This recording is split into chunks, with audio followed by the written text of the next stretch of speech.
I mean,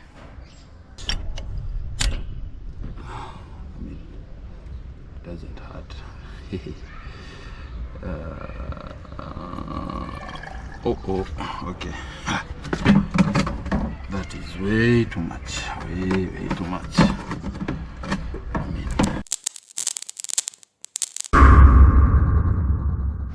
So hi there. It's good to see you guys again. Welcome back to Journeyman Wales, and I'm your host Hill. Now, there are so many questions around the issue about how do you approach a car that has been sitting for a while, and for a while that is months, a few months to years. And this is a case of a car that has been running just fine. It's not like it had any issue, but by the fact that someone needs to be away for a while, and that means you might find yourself in a situation that this car won't be touched for months, let's say months or years. So today I'm just going to get back my bag on the road.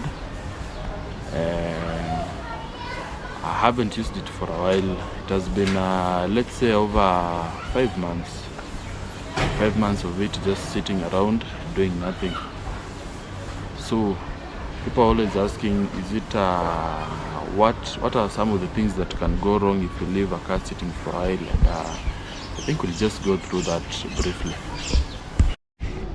So how do you approach such a situation? First of all, when you're going to leave the car for a while, the first thing you need to do is to ensure that you have disconnected the batteries, because there are cases, but this is not it's not common, but there are cases that if things go wrong in terms of the wiring setup or the harness, because mice and mice tend to love staying in cars that have been stationary for a while.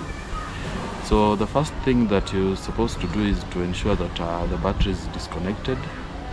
Ensure that the battery is disconnected such that there is no electrical current running through the system. Then that way you can leave it as long as you can, so long as there are no other external factors that might come into play. Then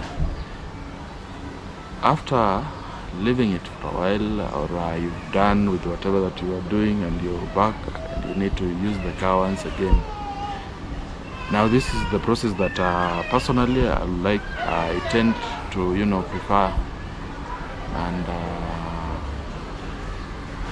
first, to just ensure the normal checkups, like the usual checkups that you tend to do, like ensuring that the fluids are in order. When I say fluids, I mean all the fluids around the car, from the radiator, the coolant, the windshield washer, but the most importantly, you have to start with the oil. Ensure that the oil is within the correct levels. You don't need to start an engine when it doesn't have enough oil in it. Then the other thing, to ensure that it's not seized up. How do you ensure that? At least try to rotate the engine manually. If you can do a 360 degrees, then you can as well just crank it. But while cranking it, it's always advisable to ensure that there is no power that is going to the coils. How do you ensure this? This can be done by disconnecting the ignition coils, and when you're cranking, you just crank for the engine to build up oil pressure, because it's really necessary. Now when you're ready to crank up the engine, as I'd said earlier, you are better off, I don't know modern cars use coil packs, but there's a way that you can disconnect the coil pack. It's not much easy. If you can just get access to the engine covers, then I get access to the coil packs. Or if it's the old models like my old bag, there's just a single wire, ignition wire, that goes to the positive side of the coil. You can disconnect that one. So once you disconnect that one, just crank it for, just crank it like 3 or 4 seconds. That should be enough, or maybe 5 seconds, however much you feel it's good for you. That ensures that there is some oil pressure buildup. This means by cranking, the oil pump will ensure that there's lubrication, or it has pumped oil to the most sensitive parts like the cams and all that. Because as the car sits down over a long period of time, even a short period, the oil tends to go back to the sump, or how do you call it? Go back to the sump. So it's always good to crank it without the coil packs on, such that it builds enough oil pressure to lubricate the cams and everything else. Then you can come back and attach the coil packs. Then you can easily crank it from there. So something else to note when starting a car that has been sitting for a while again, it's good to note that the highest tear and wear tends to happen during that startup. Even in big engines, you'll realize if you get a chance to get around, or to just see how big engines work. For example, the engines in the ships or any other big engines, there's always those external oil pumps that tend to pump, but those ones are electric, so they tend to pump, ensure that all the engine is well lubricated before they initiate the startup process. And how do they do this? While pumping the oil, they make sure that the crank or the engine itself it's not turning. And this ensures that when the engine starts to turn, there is nowhere in the mechanical part of it that is starving any oil. But you see, cars, in most cases, are not that way. And you can easily mess up your car by, that startup. That's why it's always advisable to crank it up, then just leave it for a few seconds. It's not like a lot of minutes as people used to put it back in the days, because there's a lot of technology that has improved in terms of the quality of the oils. So you crank it up normally, but don't be hard on it. You can some cars say you can crank it up and leave as it warms up, but personally I just love to crank it up and give it some 15 seconds or 20. That is enough for the oil circulation to have moved to the vital parts, because the engine is made up of bearings, and the bearings are still metals, and metal. So if there's no any lubrication, then you are most likely to mess it up. So I bet with that we'll just get right into it. I don't want to bore you guys with a lot of with a lot of lip service. So we can just get right into it, and I can get an opportunity to show you guys how this guy has been sitting for a while. So yeah, so this is the car, and the car has been sitting for, I'm not sure if it's 6 months yet, but I think it's somewhere around 5 months. Been sitting for 5 months plus. And when I packed it, I don't think there's anything wrong with it.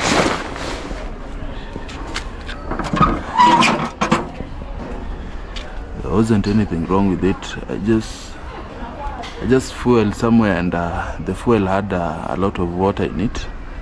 So I came back, drained the fuel lines, and left the car.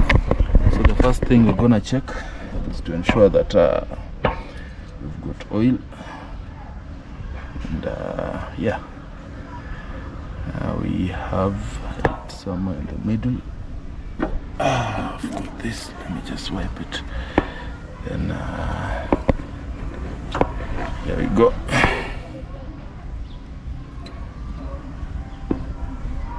Yeah, so that is the lower mark, but I don't know, maybe it's because it's leaning on one side, but we'll just top up a little. And outside this is how it looks. All the tires went flat. Of course, it happens. It also depends. Some will say it depends on the quality of tires that you have, but in most cases, you find yourself with the flats. Another flat.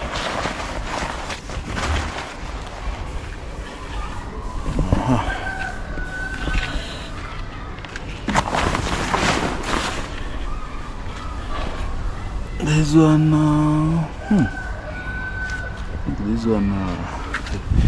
this one did to hold up some air. And, this one is gone. So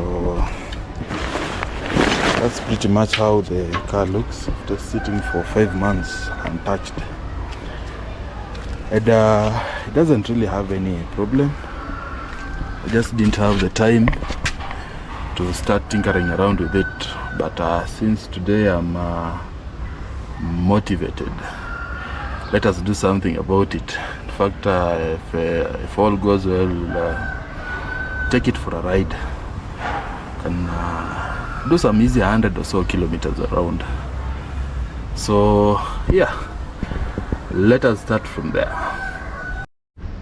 So I've already removed the old battery, not necessarily the other one that was in it, and placed in the other one. As you can see, the terminals are corroded, but I think it's because this one is the only terminal that I left. I disconnected the negative. So yeah, but when you place the terminals back, it's always good to leave it and put your nose to just feel if there is anything burning. You know, it's better to be on the safe side.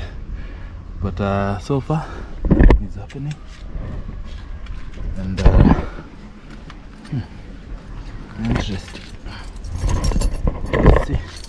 I'm not going to crank. Just gonna see if, you know. Yeah, I'm getting one light. I think there might be a slight disconnection somewhere. I had this cab, and let me just place it right here.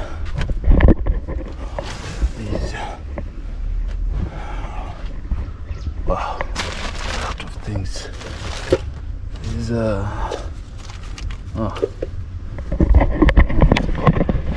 an extra clock. What else? Oh, okay. Oh goodness. So everything is on. You can see the tachometer came on. Yeah, it's working. I can see the fuel gauge moving, but I think we've got an issue with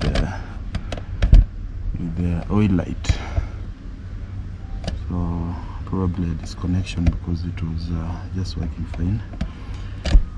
The radio is fine, the systems are on, so I'm just hoping, yeah, everything is okay. Getting around let me switch it off first. Getting around 11.5. The battery is on its deathbed as well. Okay, so once we've confirmed there's nothing, we don't have anything smelling like the devil's bedroom, so there's nothing that is burning, so we can go ahead and get some fuel, put in some fuel, because last time I fueled at a certain petrol station and I don't know, I had problems, running. So I think they had a lot of water in their tank, so when pumping, they ended up pumping water to my tank, so I had to drain all that fuel. So I just put in fresh fuel and we can proceed from there.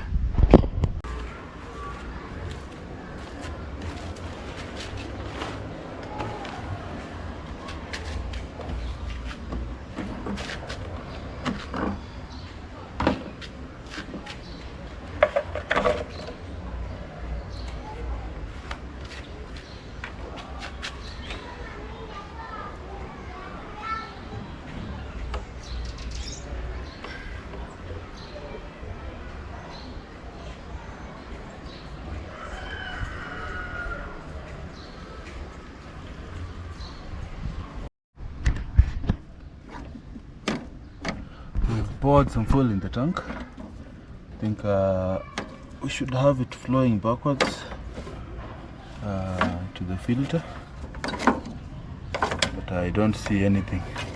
But I guess when I crank the engine, because since we've got a mechanical fuel pump, when I crank the engine, then it will just push the fuel forward. So here's what we're gonna do.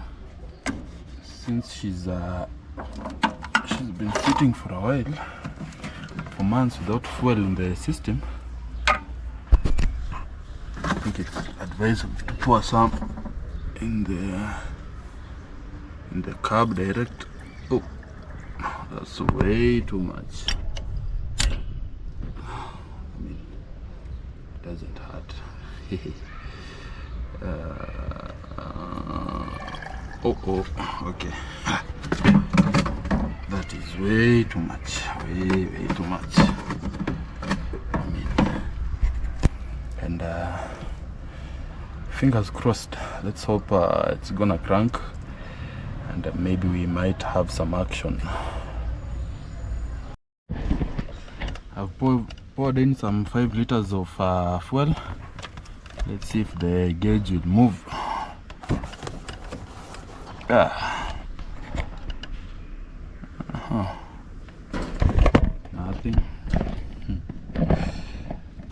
Nothing. Nothing. Oh, there we go. Okay. I've disconnected the power line to the coil, so I bet we just have I just have to crank it and build some oil pressure.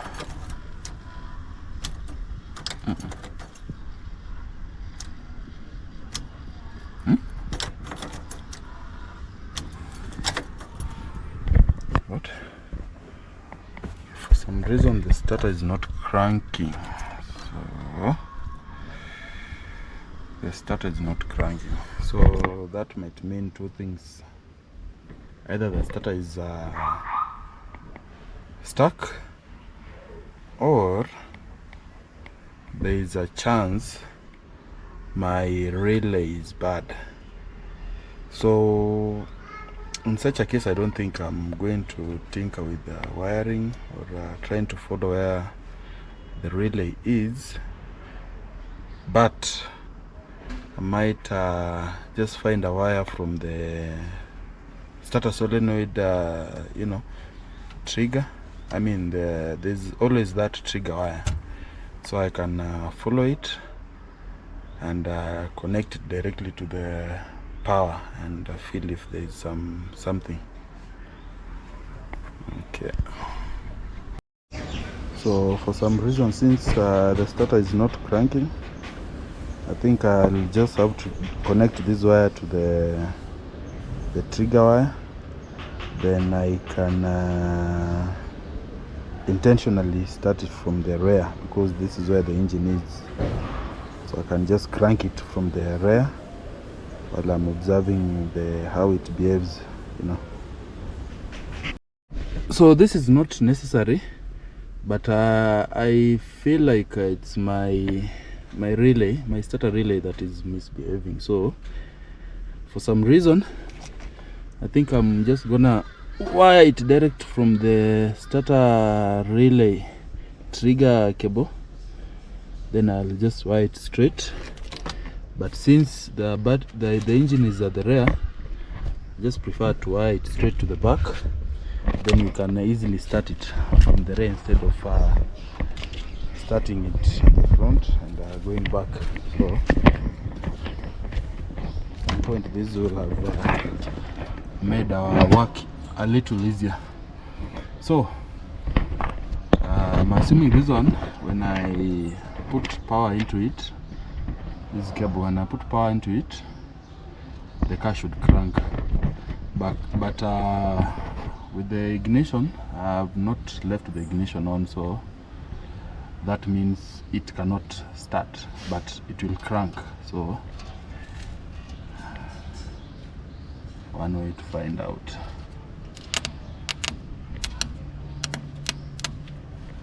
Nothing. Interesting. Okay, for some reason, if I crank it, if I touch it direct to the battery, you can hear the engine turning. So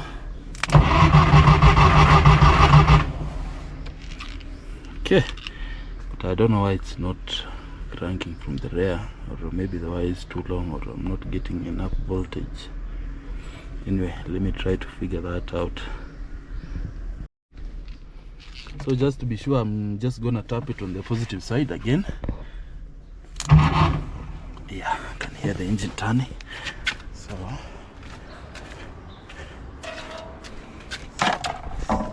fingers crossed. Let me get some lightning. Shit. Well, I don't get it, honestly. Okay, so I think in this case I'll need some help. I'll need an extra hand to help me to start this thing, because now I cannot multitask. So I'll get someone to help me out on starting it, and then let's see what happens. Okay, I've added some more fuel.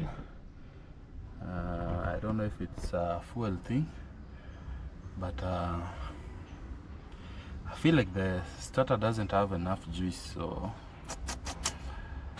the battery, but fingers crossed. So okay, alright, start continuously.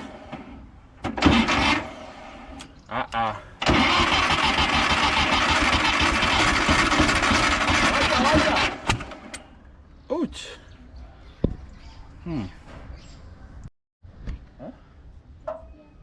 Nikwambia uache, unaacha. Sawa? Bring the thunder. Here we go. Continuously. Almost.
For some reason, I don't think we are getting that idle fuel flow, so it's not idling on its own, but it's running fine after 5 months of sitting.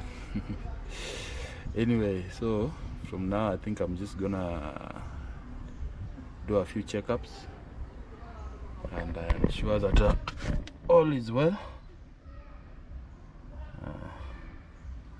Already I can see it's already pulling fuel on its own, so yeah, we are back in business. So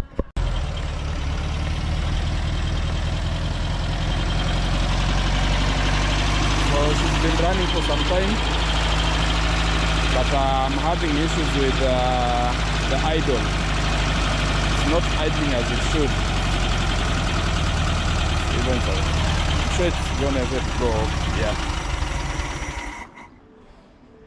Yeah, so the engine is running just fine, but in one way or the other I need to figure out how to sort out the idle circuit, but those two devils are something else, and I wouldn't wish to touch them, because last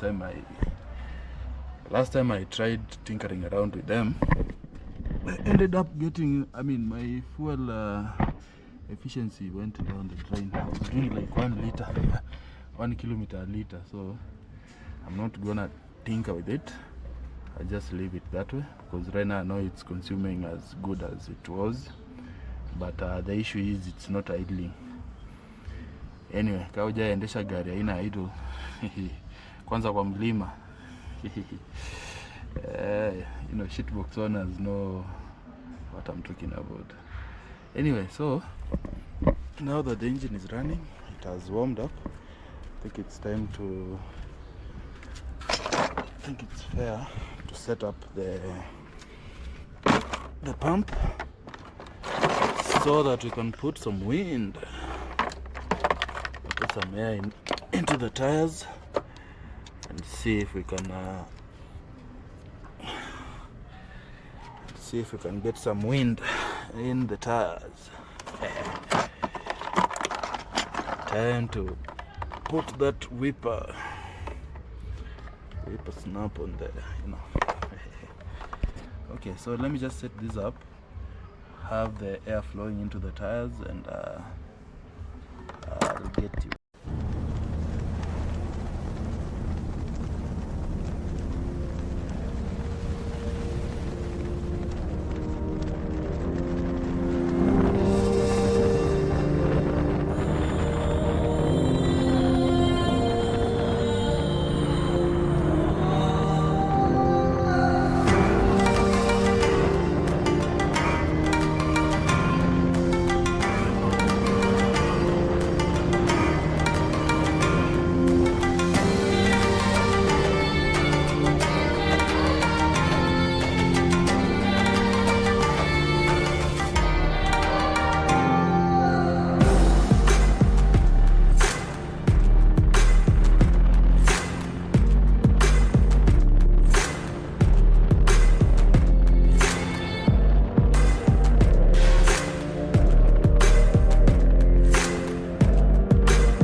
quick update.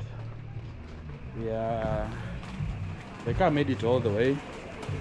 Today we've done almost 100 and something kilometers, so we are currently at Lavington, some place called Kozambo. So yeah, I don't think there's anything else I can add on that, but right now she's ready to go, and she can go anywhere that you may want us to take us. So I hope you enjoyed the video. Shall see you on the next one.